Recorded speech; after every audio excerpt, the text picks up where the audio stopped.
শিক্ষা গুরু পাদপদ্ম, দীক্ষা গুরু পাদপদ্ম, পিতা মাতা গুরুজন গুরুবর্গ তাদের চরণে প্রণত হয়ে আমাদের এই মাথাটা নুয়ে দিয়ে প্রণাম নিবেদন করা উচিত। এটাই আমাদের কর্তব্য।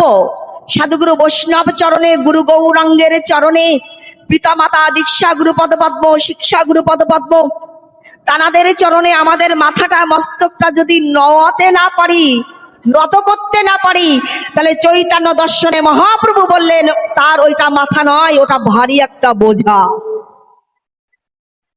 যে মাথাটা পেয়ে পিতামাতার চরণে, গুরু গৌরাঙ্গের সাধুগুরু বৈষ্ণবের চরণে নত করলো না, নোয়ালো না, ওটা মাথা নয়, ওটা মস্তক নয়, ওটাকে ভারী একটা বোঝার সাথে তুলনা করেছেন।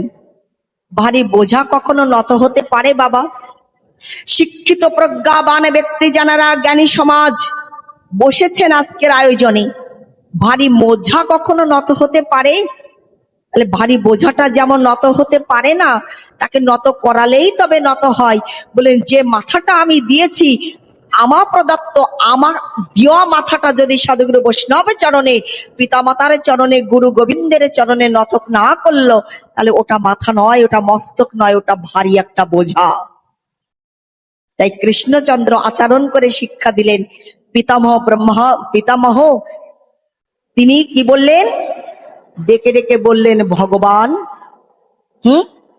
চরণ প্রণাম নিবেদন করছি, গ্রহণ করুন। পিতামহ ভীষ্মদেবে তখন ডেকে ডেকে বলছেন, কৃষ্ণ, ওগো কৃষ্ণ, আমি তো তোমাকে ডাকিনি,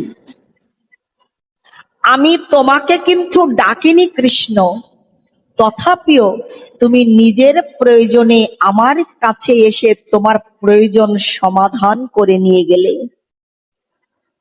আমি তোমাকে ডাকিনি, আমি তোমাকে আহ্বান করিনি। বিনা ডাকে, বিনা আহ্বানে তুমি আমার নিকটে, আমার কাছে এসে তোমার উদ্দেশ্য, তোমার সাধন সিদ্ধি করে গেলে, উদ্দেশ্য সফল করে গেলে। হ্যাঁ, ক্ষিপ্রাম ভবতি ধর্মাত্মা শশাত শান্তি নিগচ্ছতি, কন্তীয় প্রতি জানিহি ন মে ভক্ত প্রণশ্যতি। ভগবান যেটা ঊর্ধ্ব সমীপে বলেছেন ভাগবত শাস্ত্রে, ন সাধহতি মাং যোগ, ন সংখ্যং ধর্ম উদ্ধব, ন সাধ্যস্তপত্যাগ যথা ভক্তি মমর্জিতা। তুমি তোমার প্রয়োজনে এসেছো, আমি তোমাকে কিন্তু ডাকিনি। নিজের প্রয়োজনে এসে তুমি তোমার উদ্দেশ্যটা সাধন করে সিদ্ধি করে নিয়ে গেলে। কিন্তু আজ আমাকে একটা কথা দিয়ে যাও কৃষ্ণ। কৃষ্ণ, তুমি আজ এসেছো যখন, আমায় একটা কথা দিয়ে যাও। আজকে যেমন করে তুমি তোমার প্রয়োজনে এসেছো আমার কাছে, আমি তোমায় ডাকিনি। বিনা আহ্বানে তুমি এসেছো, বিনা ডাকে তুমি এসেছো, আমি তোমায় ডাকিনি। কিন্তু জানো তো কৃষ্ণ, জগতে আমার জন্ম হয়েছে মানে একদিন না একদিন আমার মৃত্যু হবে। যতস্য হি ধ্রুব মৃত্যু ধ্রুবাম জন্ম মৃতস্য চ, তস্মাৎ অপরিহার্য অর্থে নতম শোচিত মহর্ষি। জগতে যাদের জন্ম হয়েছে তাদের একদিন না একদিন মৃত্যু হবেই হবে। একদিন না একদিন মৃত্যুকে গ্রহণ করতেই হবে, আলিঙ্গন করতেই হবে, মৃত্যুর স্বাদ গ্রহণ করতেই হবে। এই মৃত্যুর কবল থেকে কেউ রেহাই নিষ্কৃতি পাবে না। এই যে শ্রদ্ধেয় দাদা ভাই যে ভাগবতের আয়োজনটা করেছেন, লক্ষ্য করে দেখুন, যারা যারা মারা গেছেন, ওনার শাশুড়ি মাতা, শ্বশুর পিতা, ওনার পিতামহ, ওনার মাতামহ, যারা যারা মারা গেছেন, দেহ রেখেছেন, সকলে বিধেয়ী আত্মাবর্গের, আত্মাগণের উদ্দেশ্যেই এই তাদের শান্তি মঙ্গল কল্যাণ কামনায় আজকের আয়োজন। সুতরাং তাদেরও জন্ম হয়েছিল, তারাও মারা গেছেন, তারাও চলে গেছেন বিদায় নিয়ে। সেই ধারাবাহিকতায় আমরাও চিরদিন চিরকাল এই জগতে থাকতে পারবো না বাবা। আমরাও চিরদিন চিরকাল এই প্রপঞ্চময় জগৎ আলো করে থাকতে পারবো না। এসেছি, একদিন না একদিন চলে যেতে হবে। কেউ বা দুদিন আগে, কেউ বা দুদিন পরে,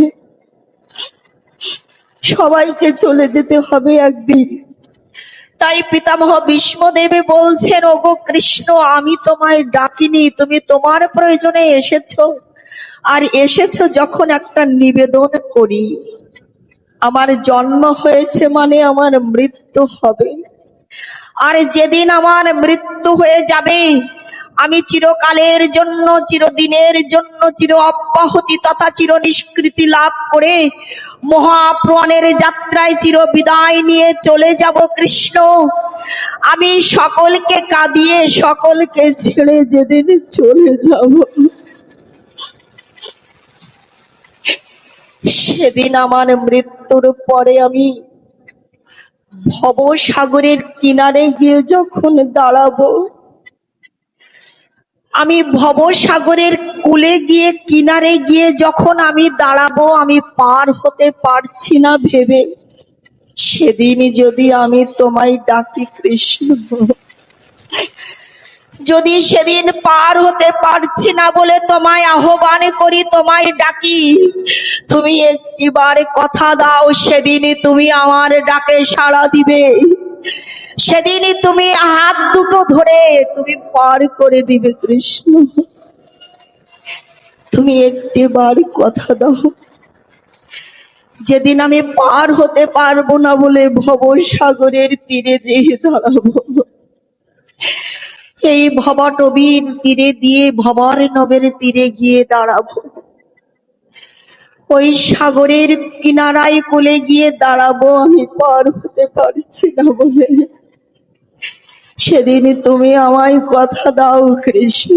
ওগো কৃষ্ণ, তুমি কথা দাও, সেদিন তুমি আমায় নিজ হাতে ধরে পার করিয়ে দেবে। সেদিনই যেন আমি তোমাকে ডাকা মাত্র তোমার সাক্ষাৎ লাভে ধন্যাতি ধন্য হতে পারি, যেন তোমার দর্শনে পাই। তুমি কৃপা করো, তুমি কথা দাও। আমার কৃষ্ণচন্দ্র ডেকে ডেকে বললেন, চতুর চূড়ামণি তো তিনি বাক্যের দ্বারা নয়, তিনি মাথাটা নাড়িয়ে দিয়ে ইশারা করে জানিয়ে দিলেন, তাই হবে, সেটাই হবে। আজ কৃষ্ণচন্দ্র চলে গেলেন। যুদ্ধের আয়োজনের ধারাবাহিকতায় পিতামহ ভীষ্মদেব তিনি 11টা দিন ধরে কৌরব পক্ষের সেনাপতি হয়ে যুদ্ধে অংশগ্রহণ করেছিলেন। অবশেষে তীরবিদ্ধ হতে হয়েছিল, স্বরবিদ্ধ হতে হয়েছিল। পিতামহ ভীষ্মদেব তখন শরশয্যায় শয়ন করে আছেন, তথাপিও তিনি ইচ্ছা মৃত্যুর বলে বলিয়ান হওয়া সত্ত্বেও তিনি মৃত্যুকে আলিঙ্গন করেন নাই। বাবা, মৃত্যুকে আলিঙ্গন করেনি কেন? কারণ পিতামহ ভীষ্মদেব জানতেন তিনি যখন স্বরবৃদ্ধ হয়ে শরশয্যায় শয়ন করেছিলেন, তখন সময়টা চলছিল দক্ষিণায়ন, কৃষ্ণপক্ষ। পিতামহ ভীষ্মদেব জানতেন, স্বয়ং কৃষ্ণচন্দ্র তিনিও ঘোষণা করেছেন, অন্তকালে চ মাম এবা স্মরণে বা কলেবরাম ইয়প্রতি সমদ্ভবম জাতি নাস্তত্র সংশয়ম ইয়ম ইয়ম বাপি শরণ ভাবম তেজত্তম তে কলেবরাম ত্বং তমে বৈত্য কন্ত্য সদা তদ্ভাব ভাবিতা। পিতামহ ভীষ্মদেব জানতেন, যদি কোনো ব্যক্তির মৃত্যুর পূর্ব মুহূর্তে ভগবানকে দর্শন করতে করতে দুইটা অয়ন আছে না বাবা, জানি কি? যেমন করে দুইটা পক্ষ আছে, একে চন্দ্র, দুয়ে পক্ষ, একটা কৃষ্ণ পক্ষ আর একটা শুক্ল পক্ষ, ঠিক তদ্রূপভাবে জগতে দুইটা অয়ন আছে, একটা দক্ষিণায়ন আর একটা উত্তরায়ণ। পিতামহ জানতেন যে উত্তর আয়নের শুক্ল পক্ষে দিবাভাগে যদি কারোর মৃত্যু হয়, তাহলে তাৎক্ষণিকভাবে সে পরম ধাম প্রাপ্ত হয়ে যায়। ভগবানের অপ্রাকৃত চিন্ময় সচ্চিদানন্দ ধামে তার গতি হয়, এখানে কোনো সন্দেহ সংশয় নাই। এটা পিতামহ জানতেন। এজন্য উনি যখন সর্বৃদ্ধ হয়েছিলেন তখন সময়টা চলছিল দক্ষিণায়ন। এই দক্ষিণায়নে মৃত্যু হলে, রাত্রিবেলায় মৃত্যু হলে, কৃষ্ণপক্ষে মৃত্যু হলে তার গতিটা অধোগতি হয়, তার বিমোচন হয়, নিচ জনমে গিয়ে পড়তে হয়, অধমকুলে জন্মগ্রহণ করতে হয়। এজন্য অপেক্ষীয়মান হয়ে প্রহার গুনছিলেন। চাতক পাখি যেমন করে অপেক্ষা করে না কবে গগন তথা আকাশে মেঘমালা উৎপন্ন হবে, গুরু গম্ভীর আওয়াজ করে মেঘ ডেকে ফিরবে, বিদ্যুৎ চমকায়িত হবে, আর সেই ধারাবাহিকতায় বৃষ্টির জলবিন্দু এই জগতে নেমে আসবে, যে জলধারা জলবিন্দু গ্রহণ করে চাতক পাখি তার ক্ষুধা, তার তৃষ্ণা, তার পিপাসা নিপাতিত করবে, নিবারণ করবে, মেটাবে। কেননা চাতক পাখি বৃষ্টির জল ছাড়া অন্য কোনো জল গ্রহণ করে না। তাই চাতক পাখির মতো করে প্রহার গুনছেন। সর্বোপরি এসে উত্তরায়ণ, কৃষ্ণপক্ষ নয় শুক্লপক্ষ, আর দিবাভাগ দিনের বেলা এসে উপস্থিত হলো। পিতামহ ভীষ্মদেব মনে মনে চিন্তা করলেন যে আমার চলে যাওয়ার সময় এসে গেছে, আমি আর বেশি দিন বেশি সময় থাকতে পারবো না, থাকবো না, আমার চলে যাওয়ার সময় এসে গেছে, উপস্থিত হয়েছে, আমার জীবনের বিদায়ের বাঁশি বেজে গেছে। তাই আমি কাকে দিয়ে কৃষ্ণকে একটু বার্তা পাঠাই, কাকে দিয়ে একটু খবর পাঠাবো যে খবরে পেয়ে কৃষ্ণ এসে উপস্থিত হবেন? কে ভাবছেন মা? পিতামহ ভাবছেন। হঠাৎ করে ডেকে ডেকে কি বললেন?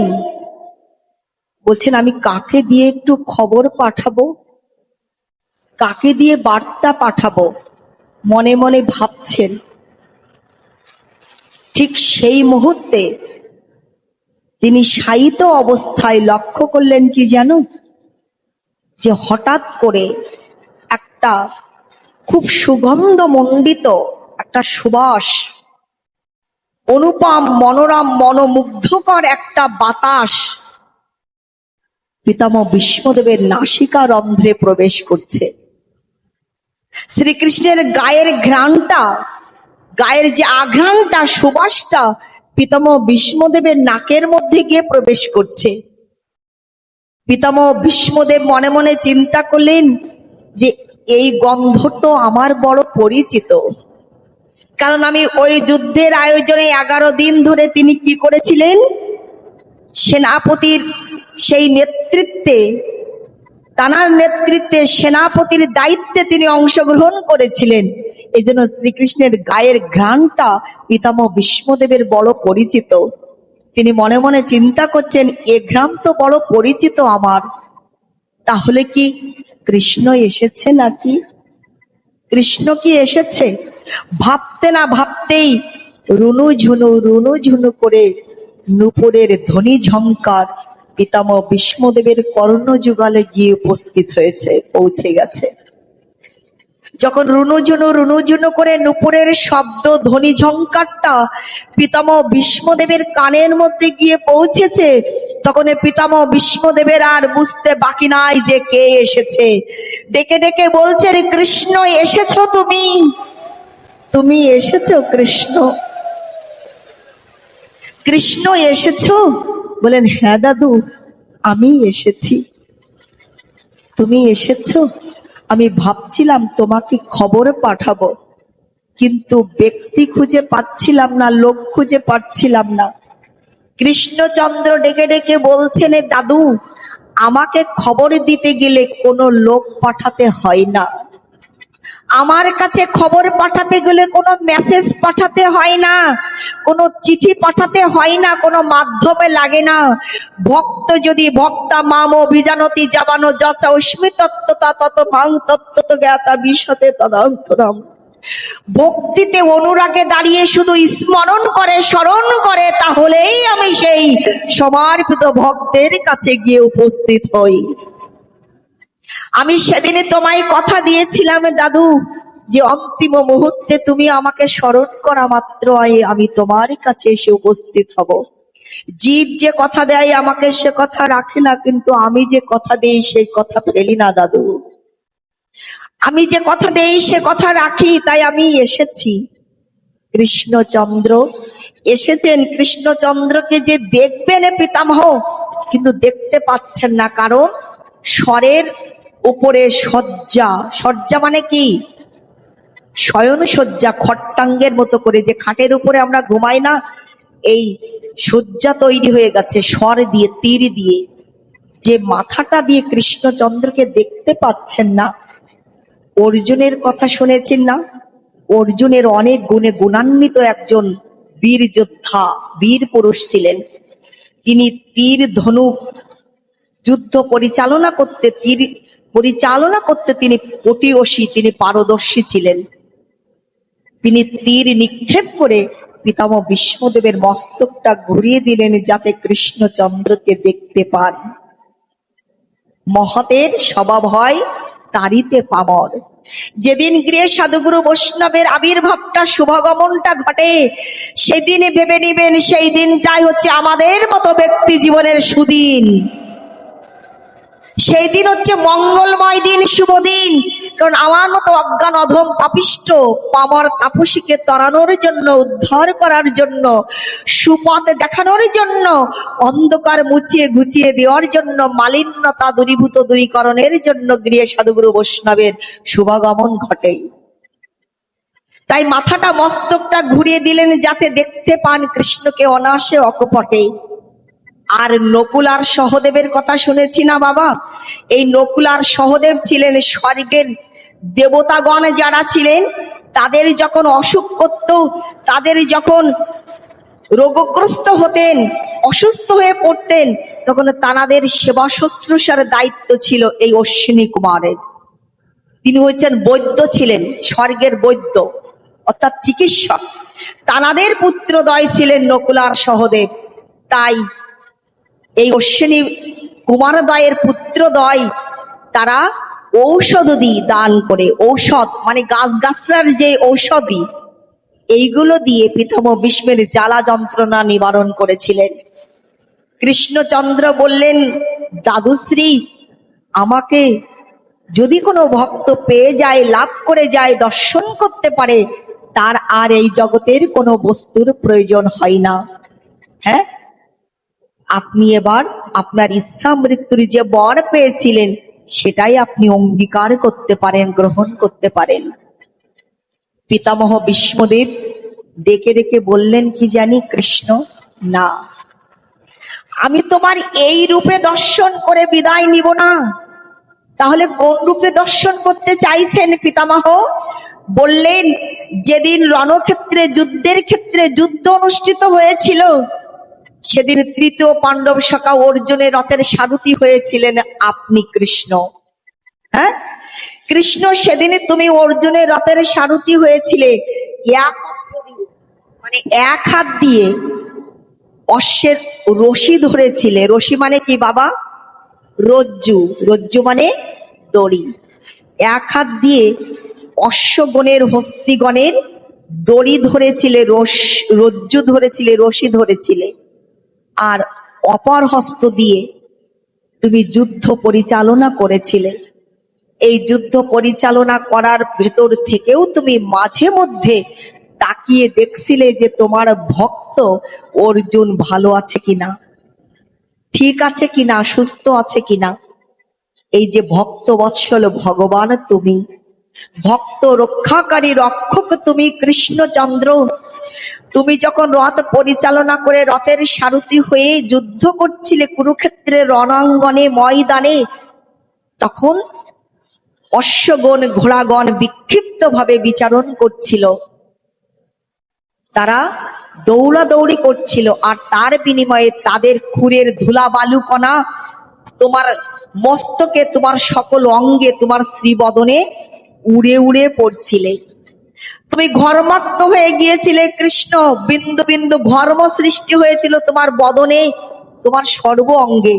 ওই ধুলা বালুকা কণাগুলো তোমার শ্রী অঙ্গে, তোমার মস্তক পরি, মাথায় কোকড়ানো কোকড়ানো চুল কেশ রাশি তার উপরে উড়ে উড়ে পড়ছিল। তুমি যুদ্ধ করছিলে তখন তোমার গায়ের যে নীল বস্ত্র, যে বহির্বাস, যেটা উড়নি বলা হয়, সেটা উড়ে উড়ে পড়ছিল। এই যে অভূতপূর্ব দৃশ্য আমি সেদিন দেখেছিলাম। আমি চাই কি জানো, ওই রথের সারথি কৃষ্ণকে দর্শন করে শেষ নিঃশ্বাস ত্যাগ করতে। আমি এই রূপে নয়, এই মূরতিত নয়, ভক্ত রক্ষাকারী ভগবান। সেদিনে তুমি অর্জুন সখাকে যেভাবে রক্ষা করেছিলে, সেই রথের সারথি হয়ে রথ পরিচালনা করেছিলে, আমি সেই কৃষ্ণচন্দ্র সেই রূপটা দর্শন করতে করতে আমার শেষ নিঃশ্বাস আমি ত্যাগ করতে চাই। আমার ইচ্ছা মৃত্যুর পর আমি অঙ্গীকার করতে চাই, আলিঙ্গন করতে চাই। কৃষ্ণচন্দ্র বললেন তথাস্তু, তাই হবে। সেই রণক্ষেত্রের কুরুক্ষেত্রের অর্জুনের রথের সারথি রূপে কৃষ্ণ সেই রূপেই দর্শন দান করলেন পিতামহ ভীষ্মদেবকে, যে অপ্রাকৃত মাধুর্য মণ্ডিত রূপশ্রী দর্শন করতে করতে পিতামহ ভীষ্মদেবের শেষ নিঃশ্বাসে ত্যাগ করলেন। তিনি দেহ ত্যাগ করলেন, দেহ রাখলেন। যখন পিতামহ ভীষ্মদেব দেহ রেখেছেন, তখন কৃষ্ণচন্দ্র কি করেছেন জানি, একা আসেননি, পঞ্চ পাণ্ডবদের নিয়ে এসেছেন। জ্ঞানীজন, গুণীজন, প্রজ্ঞাবান, বিজ্ঞ পণ্ডিত, যারা যারা শ্রেষ্ঠ শ্রেষ্ঠ উন্নীত জন, সাধক জন, ভক্ত জন, সবাইকে নিয়ে এসেছিলেন কৃষ্ণ। কেন? কৃষ্ণ জানতেন যে আজকেই পিতামহ ভীষ্মদেবের বিজয় উৎসব পালিত হবে, আজকেই তিনি চিরবিদায় নিয়ে চলে যাবেন। এই জন্য সবাইকে নিয়ে এসেছেন পিতামহ ভীষ্মদেবের মহাপ্রয়াণের উৎসবে।